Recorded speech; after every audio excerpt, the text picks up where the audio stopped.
มันไผ่สิบุหูอันนี้คืออีหยัง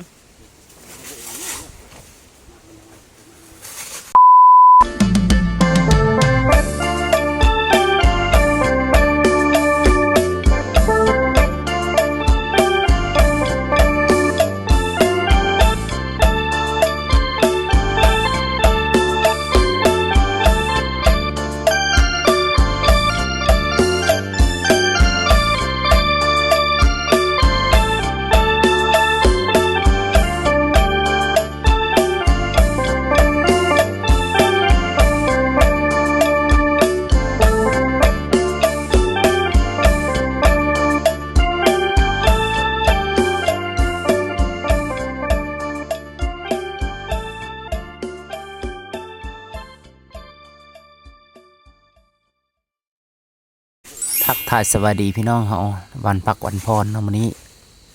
ถือว่าทางทีมงานพวกเฮาเนาะได้ลงมือป้านพายนะพี่น้องเฮาเนาะถือว่าพายน้ำล้นเนาะเพื่อการเกษตรเนาะสำหรับปลูกหมักโมปลูกหมักแตงหมักทั่วเนาะแล้วก็เลี้ยงหมู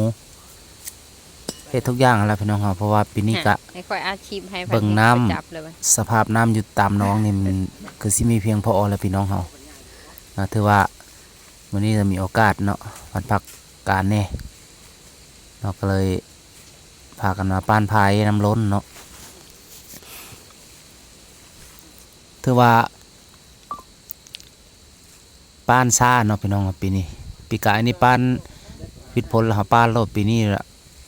มันวิทย์ผลแต่โดดแล้วมันเลยว่าไร้ซ่าน้ำมันเลยจักสิได้หรือบ่มื้ออื่นมื้อละสิมาถ่ายอัปเดตให้พี่น้องเบิ่งอีกเทื่อนึงเนาะนี่ก็คือ คันอัดนี่ปีหน้าก็ยังอยู่คือเก่าบ่หรือว่ามันไปเอาสิเฮ็ดนาแน่จักหน่อยเนาะพี่น้องเพราะว่ายานน้ำมันรู้เนาะเพราะว่าพื้นที่นี้มันเป็นพื้นที่ที่ว่าเป็นดินทรายเนาะพี่น้องเขาเนาะมันอาจสิเซาะได้ง่ายเนาะวิธีการป้านเอาหญ้าวางไว้ทางกลางแล้วเฮาสิเอาดินเชื่อทางกลางเนาะเพราะว่าน้ำมันสิไหลตามซองว่างของกระเป๋าเด้พี่น้องเฮาเนาะและนำทีมงานโดยแบบไทยเองแหละพี่น้องเฮาเนาะถือว่าเฮ็ดอาชีพเสริมแหละพี่น้องเฮาเนาะปลูกพังเลี้ยงสัตว์พอได้อยู่ได้กินช่วงนี้กะข้าวยากมากแพงเนี่ยเนาะช่วงเงินเพ้อถือว่าค่าของชีพก็สูงเนาะอาศัยแต่เงินเดือนก็มีใบเนาะพี่น้องเฮาเนาะหลายคนกะอย่าเฮ็ดเพื่อกับฟ้าวเฮ็ดเนาะพี่น้องเฮาเนาะเพราะว่ารอท่ามื้อนั้นมื้อนี้นี่มันไม่ได้พี่น้องเฮามูลงไปฮอดเดือนฮอดดาวเลยเนาะอันนี้ก็ถือว่าเวียกหนึ่งเนาะสำหรับการเคลื่อนไหวของบ่าวไทยในช่วงทิศนี้เนาะสำหรับหลายคนเนาะถือว่าเห็นคลิปนี้ก็ถืออกถือใจกับฝากกดไลค์กดแชร์เนาะกดติดตามทางช่อง YouTube พวกเฮาเด้อพี่น้องเฮาเด้อเนาะเพราะว่า YouTube ของเราตั้งใหม่น้ำหนองซาจุนเจ้าแล้วมันบ่อยู่น้ำแล้วขนาดเดือน11ได้นี่ตั้งใหม่แล้วฝากติดตาม2ทางทางที่คลิปผู้เบาผู้ถ่ายเอาลงให้แล้วเนาะพี่น้องเนาะ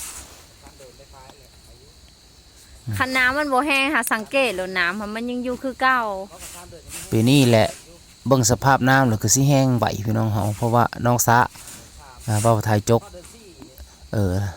น้องซะที่ว่าถ่ายให้เบิ่งบางคลิปอันต้นๆนั้นเนาะคลิปก่อนๆนั้นวังพ่อไทยตึกแห่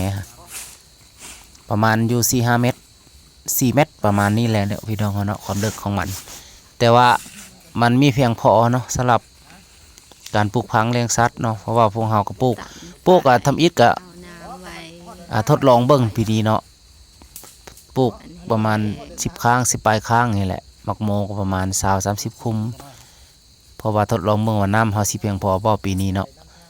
ถ้าว่าเพียงพอเนาะปีหน้าเฮากะปลูกขยายเพิ่มเนาะขยายเป็นสินค้าถือว่าปีนี้ก็ปลูกไว้สำหรับไว้กินซะก่อนเนาะพี่น้องเฮาเนาะกระเป๋าที่เฮานำมาป้านก็คือน้ำหลายก็บ่ดีน้ำน้อยก็บ่ดีหัวอาหารเนาะภายหลังที่เฮา